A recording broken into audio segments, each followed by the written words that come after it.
have you ever done sales before? Yes, I sold trees. Oh, Christmas trees? When you smoke them, they make you feel like it's Christmas.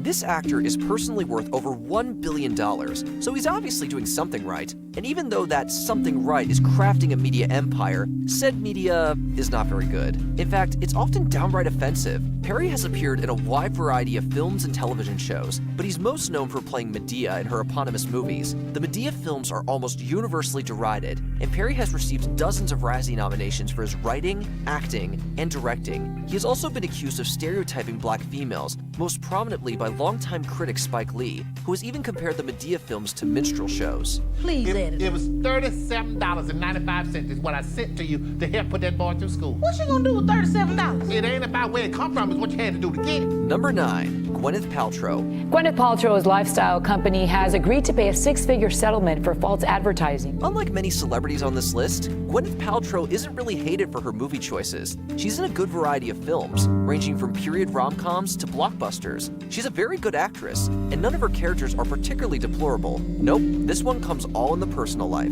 Of course, there's Goop, with ridiculous and borderline dangerous health products like Jade Eggs, Body Vibes, and coffee enemas. The company has made Paltrow a national laughingstock. She's also a vocal pusher of pseudoscience, with her cookbooks, anti-GMO stance, and bizarre lifestyle choices drawing criticism from health experts. Basically, don't listen to a thing Paltrow has to say about food or health. Just enjoy her movies. You must be the famous Pepper Potts. Indeed I am. Number 8. Steven Seagal. What does it take to change the essence of a man? This man knows a thing or two about martial arts, but not about movies. Or, for that matter, being a good person. Seagal has been in a number of terrible films, including On Deadly Ground, Fire Down Below, and Half Past Dead, all of which resulted in Razzie nominations for Worst Actor. He's even a sore spot in otherwise decent action flicks, like Stuart Baird's Executive Decision. There's also the fact that Seagal is a bit of a jerk. He has been long accused of inappropriate behavior towards women, and many stuntmen have called out Seagal for being unprofessional and needlessly violent. It sounds like no one much likes him, not those working on his movies, and not the people watching them. Colonel, we're not gonna make it! You are... Number 7. Roseanne Barr. In the 15 years we've been married, has there ever been one morning where there wasn't any coffee? No. Then why do you have to ask me every morning if there's coffee? For a long time there, Roseanne Barr was the voice of a generation. Her sitcom was unlike anything else on TV, earning heaps of acclaim and winning its lead actress an Emmy. If she had just stopped there, Barr would have gone down in the annals of TV legends. But she didn't stop there. Barr has been a hotspot of controversy throughout the late 2000s and early 2010s, whether it's posting as Hitler in a Jewish magazine, spreading fake news, or tweeting out baseless conspiracy theories. There's also the racist tweet that Barr made against politician Valerie Jarrett that got the Roseanne reboot canceled. This is a strong case of never meet your heroes. Because, you know, I was kind of not allowed to even apologize for what happened. I was just like blackballed and... Side of Hollywood. Even without going into his countless arrests, Dick has continuously performed in inappropriate manners and has made numerous enemies across the industry. He's been fired from projects, kicked out of award shows, literally dragged off stages, and even punched by random strangers. He also has a long-standing feud with comedian John Lovitz, as Lovitz blames Dick for the death of Bill Hartman. As you can see on this security video, a man appears to be waiting for Dick, then lands a vicious blind punch that knocks the comedian out cold. Number 5. Amy Schumer. We're going to majorly pivot here for Amy Schumer. Unlike the last couple of entries, Schumer is not a bad or disagreeable person, and she has never been the subject of any career-ending controversy, but people just do not like her.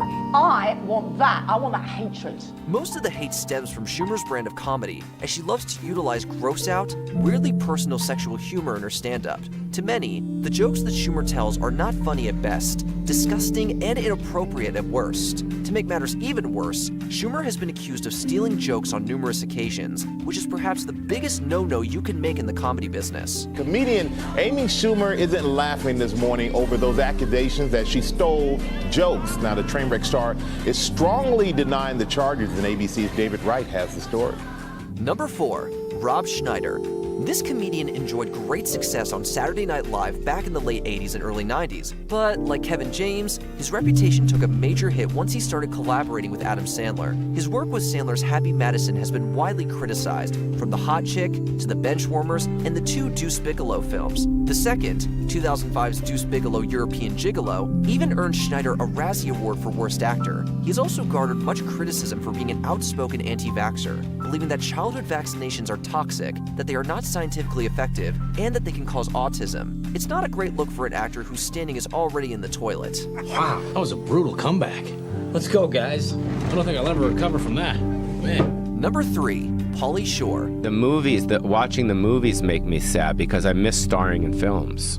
So what happened? Like, why did that dry up? This name is the very definition of throwback. Pauly Shore was kind of like the Rob Schneider of his day, starring in low-effort, crude, and wildly unfunny comedies that appealed to few. His heyday occurred throughout the 90s, starring in some abhorrent comedies like Encino Man, Jury Duty, and Biodome. With his whiny surfer bro voice and complete lack of comedic talent, Shore soon found himself with few fans and many detractors. The Razzies have even recognized Shore with some special nominations, including Worst New Star of the 90s and Worst Actor of the Century. So, you know, that can't feel too good. Welcome to Biodome. Welcome to the future. Number 2, Chevy Chase. The next time you have one of your outbursts, I'd appreciate it if you'd have some consideration for your kids.